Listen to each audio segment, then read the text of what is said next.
नमस्कार दोस्तों, कैसे हैं आप सभी। स्वागत है आपका अपने YouTube चैनल डुगू कोचिंग सेंटर में।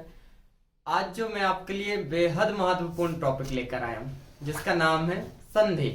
इसको हम ट्रिक के द्वारा पढ़ेंगे। इसमें हमें कोई भी परिभाषा याद नहीं करना है।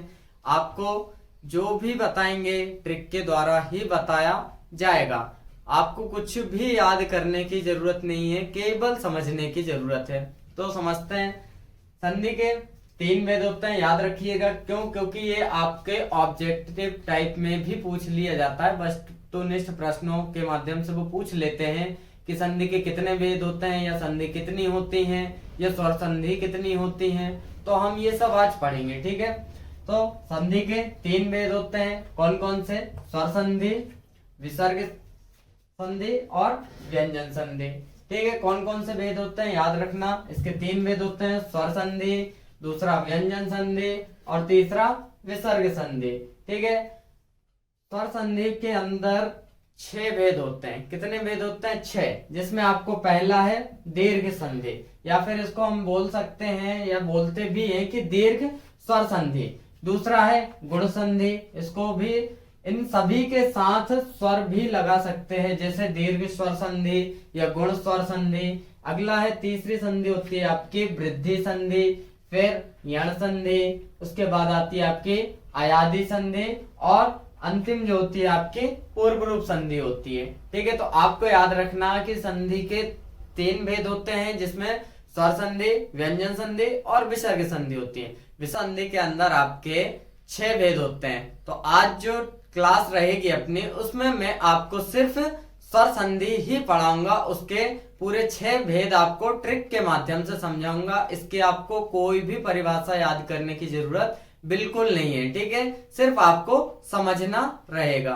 ओके, तो शुरू कर। पहली है आपकी दीर्घ संधि, लेकिन उसके संधि पढ़ने से पहले हमें जो ट्रिक है उस ट्रिक को ध्यान में रखना है कि वो ट्रिक हमारी यूज तब होगी या तब काम करेगी। कहाँ काम करेगी वो?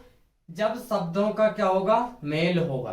क्या होगा? शब्दों का मेल होगा। जैसे कि यहाँ पे लिखा है पुस्तक प्लस आलय, तो जहां ये शब्द जुड़ेंगे हमारी ट्रिक वहां काम करेगी।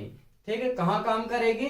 जहां शब्द जुड़ेंगे वहां हमारी ट्रिक काम करेगी। ये आपको जितनी भी संधि पढ़ेंगे सब में यही ध्यान रखना है कि ट्रिक हमारी काम कहाँ करेगी? जहां शब्दों का मेल होगा, या फिर जहां शब्द आपस में जुड़ेंगे।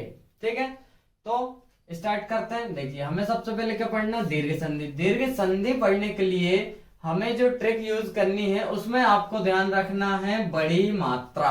क्या याद रखना है? बड़ी मात्रा।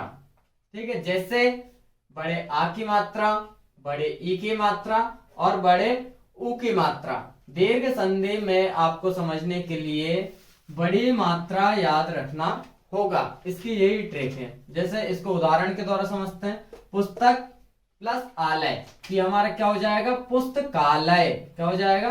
पुस्तकालय। बड़ी मात्रा इसमें कहाँ है? ये का में। ठीक है, फिर अगला विद्यार्थी, विद्या प्लस अर्थी, तो ये बड़ी मात्रा। फिर सु प्लस उक्ति, ये बड़ी मात्रा। फिर मही प्लस ईसह, महिषः, ये यहाँ भी बड़ी मात्रा। भानु प्लस उदयः, ये भानुदया, ये भी आपके यहाँ पे बड़ी मात्रा। फिर गिरि प्लस ईशा, ग्रीसा, ये आपकी बड़ी मात्रा। फिर कपि प्लस ईसा, तो ये कपीशा, ये भी आपकी बड़ी मात्रा। आपको दीर्घ संधि में सिर्फ बड़ी मात्रा याद रखना। तो इसमें देखिए, पहले जो आपके पुस्तकालय है उसमें कौन सी बड़ी मात्रा है? आ। फिर विद्यार्थी में भी बड़े आ की मात्रा। फिर सूक्ति में क्या आएगी आपकी? बड़े ऊ की मात्रा। कहाँ? सा में। ठीक है, फिर महिषा में क्या आएगी? बड़ी ई की मात्रा। किस में लगी है? हा में। ठीक है, फिर भानुदया में बड़े ऊ की मात्रा। ग्रीषा में बड़े ई की मात्रा, और कपीशा में भी बड़ी ई की मात्रा आएगी। ठीक है, अगली है आपकी गुण संधि। अगली संधि क्या है? गुण संधि। इसकी जो समझने की ट्रिक है वो क्या है? ए और ओ, काय की मात्रा? ए की मात्रा और ओ की मात्रा। ठीक है, ये जो ए की मात्रा और ओ की मात्रा है ये छोटी संयुक्त मात्राएं कहलाती हैं। क्या कहलाती हैं? छोटी संयुक्त मात्रा। संयुक्त मात्राएं 4 होती है। कौन सी? ए, फिर आई, ओ और औ। ये जो है आपकी छोटी संयुक्त मात्राएं कहलाती हैं। ठीक है, याद क्या रखना है आपको? छोटी संयुक्त मात्रा मतलब ए और ओ। इसको उदाहरण समझते हैं। गण प्लस ईसा क्या होगा हमारा? गणेशा। तो इसमें कई की मात्रा है? एक ही मात्रा। क्या है? गणेशा। दूसरा नर प्लस ईशा, नरेशा। कहाँ एक ही मात्रा? यहाँ है। फिर महा प्लस उत्सवा, महोत्सवा। ओ की मात्रा कहाँ है? ये है यहाँ। ठीक है। फिर देव प्लस ऋषि क्या आता है? देवर्षि। ठीक है, एक ही मात्रा। देव प्लस इंद्र क्या हो जाएगा? देवेंद्र, एक ही मात्रा। फिर महा प्लस ईसा इज इक्वल टू महेशा, तो इसमें भी एक ही मात्रा। इसमें क्या है?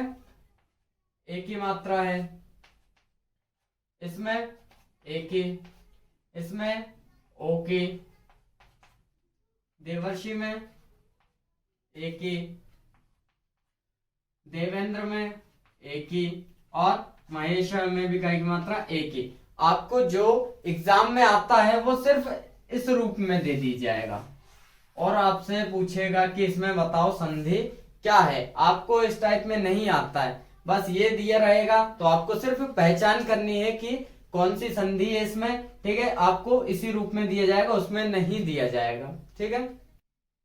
अगली संधि है आपकी वृद्धि संधि। वृद्धि संधि में आपको याद रखना है बड़ी संयुक्त मात्रा।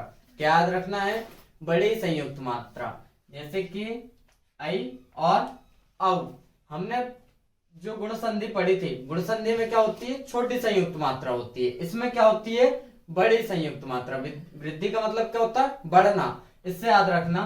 तो इसमें क्या आएगी? बड़ी संयुक्त मात्रा आएगी जो होती है आई और औ। क्या होती है? आई और औ याद रखना है आपको। उदाहरण देखते हैं इसके। मम प्लस एव क्या हो जाएगा? ममेव। तो इसमें क्या है? आई की मात्रा। आपको जहां भी बीच में डबल मात्राएं दिखें तो आंख बंद करके आप बिल्कुल वृद्धि संधि लगा दीजिए। ठीक है, एकदम करेक्ट रहेगा आपका। अगला है एक प्लस एकम, ये हो जाएगा एक एकम। इसमें क्या है आपका? काय की मात्रा, कौन सी मात्रा है? आई की। एक एकम, इसमें क्या है? आई की मात्रा। फिर तथा प्लस एव, तथैव। काय की मात्रा है? आई की मात्रा। फिर परम प्लस औजस्वी क्या हो जाएगा? परमौजस्वी।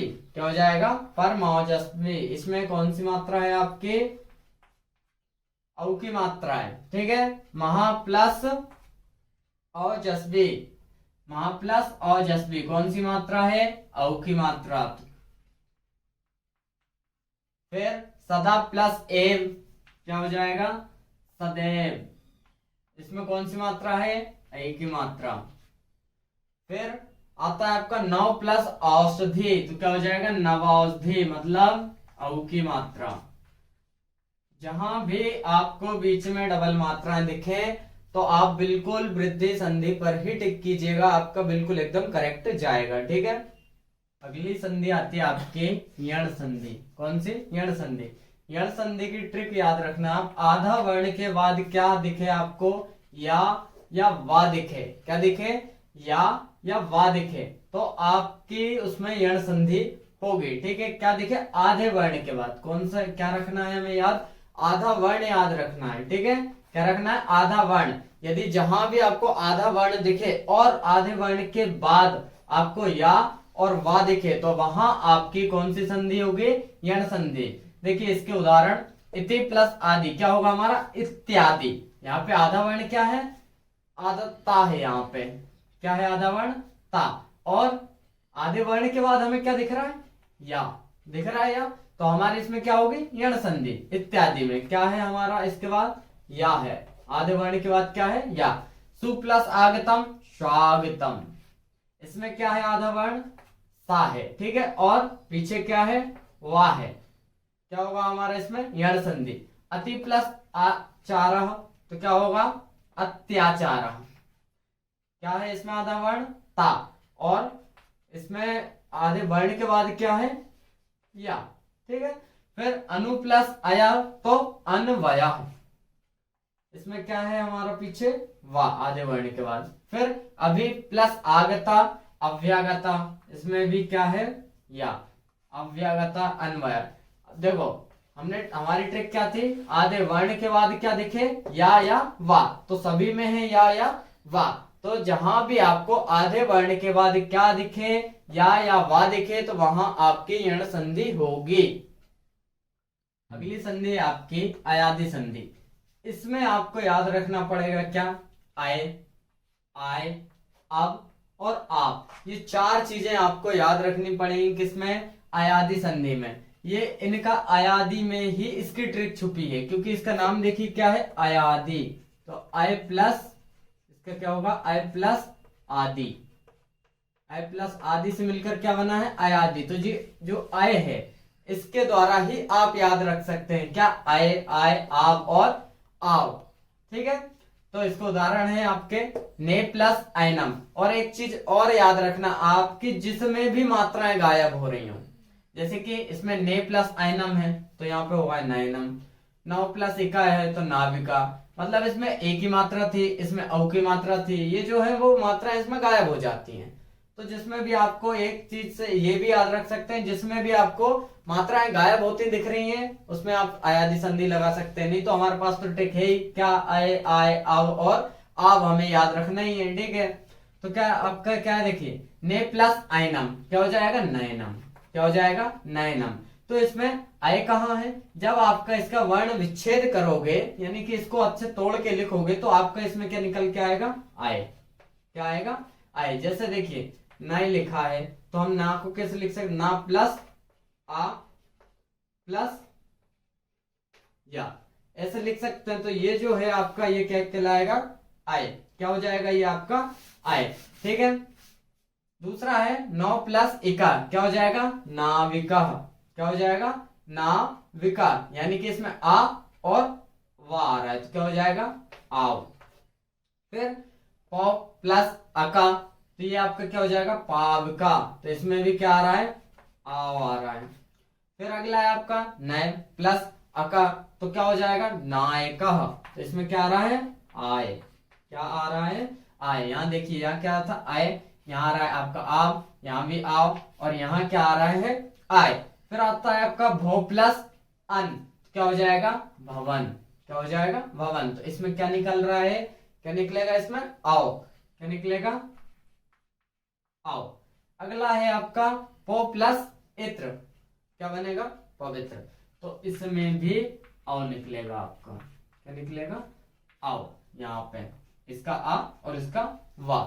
ठीक है, आपको बस इतना याद रखना है, क्या चार चीजें याद करनी है इसमें अयादि में।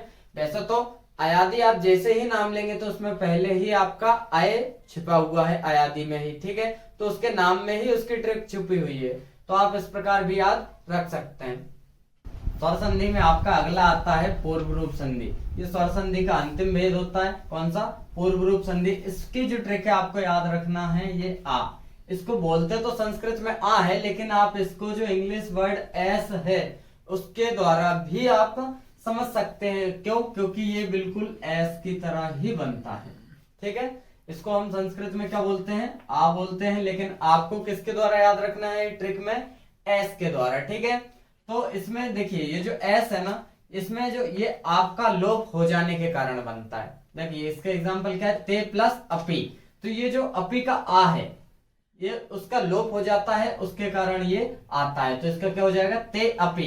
ये आ की जगह लिखा जाता है, किसकी जगह लिखा जाता है, आ की जगह। वैसे से बहुत सिंपल है ये, क्योंकि ये जो साइन है ना, ये जो चिन्ह है, ये किसी भी संधि में नहीं रहता है। आप इस चिन्ह को जैसे ही देखेंगे तो बिल्कुल आंख बंद करके आप क्या लगा दीजिए, पूर्व रूप संधि। कौन सी, पूर्व रूप संधि। बिल्कुल आपका बिल्कुल एकदम करेक्ट जाए, क्योंकि ये किसी भी संधि में इस चिन्ह का प्रयोग नहीं किया जाता है। ठीक है, अगला आपका हरे प्लस आओ, तो क्या हो जाएगा, हरे आओ।